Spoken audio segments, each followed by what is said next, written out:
લક્ષ્ય ન્યૂઝ, એક નજર, એક લક્ષ્ય. પાટણ જિલ્લાના અડિયા ગામ ખાતે યોજાયેલા 30મા સમૂહ લગ્ન ઉત્સવમાં મુખ્યમંત્રી ભૂપેન્દ્ર પટેલે 22 નવદંપતીને આશીર્વાદ આપ્યા. વરસાદી પાણી બચાવો, સ્વચ્છતા અપનાવો, પ્રાકૃતિક ખેતી તરફ આગળ વધવાનો સંદેશ આપતા મુખ્યમંત્રી ભૂપેન્દ્ર પટેલ વિકસિત ભારતના સંકલ્પનો સૌથી ભાગીદારી જરૂરી છે તેવું મુખ્યમંત્રીએ જણાવ્યું. હારીજ તાલુકાના અડિયા ખાતે શ્રી 27 લેવા પાટીદાર સમાજ દ્વારા આયોજિત 30મા સમૂહ લગ્ન ઉત્સવમાં ગુજરાતના મુખ્યમંત્રી ભૂપેન્દ્ર પટેલ ઉપસ્થિત રહ્યા. પ્રભુતામાં પગલાં પાડી રહેલા 22 નવદંપતીઓને આશીર્વાદ આપ્યા.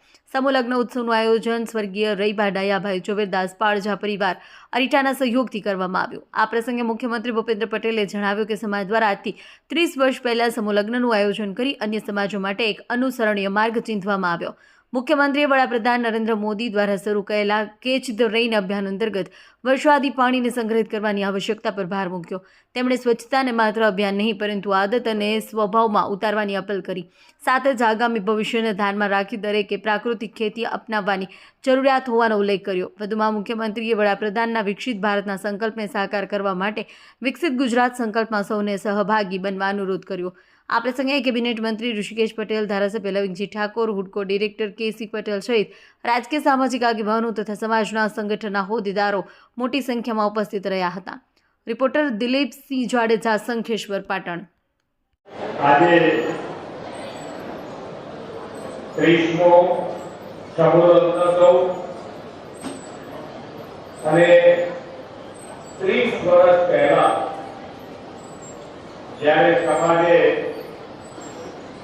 સમૂહ લગ્ન શરૂ કર્યા હોય ત્યારે વિચાર આવવો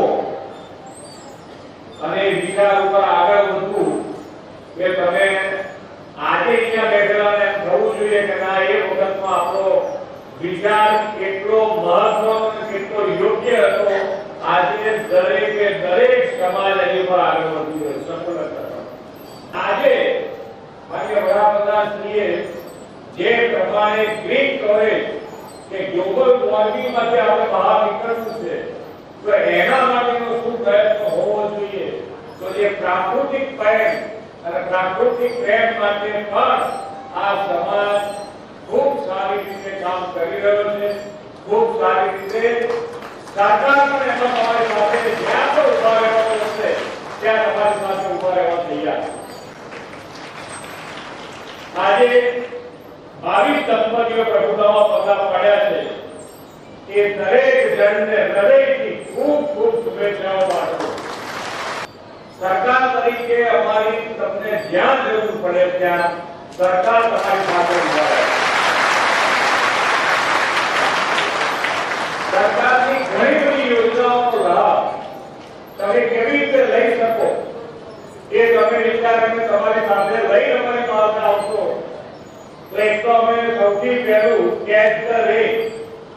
આજે આપણે પાણી વાપરીએ છીએ પણ આવતીકાલે પાણીનો વિચાર આજથી કરવા માટે વડાપ્રધાનશ્રી આખા દેશમાં મુહિમ ચલાવી અને સ્વચ્છતા આપણે બધાને ગમતી થઈ ગઈ છે કે ભાઈ સ્વચ્છ હોવું જોઈએ. ગમે છે આપણે શોધતા હોઈએ.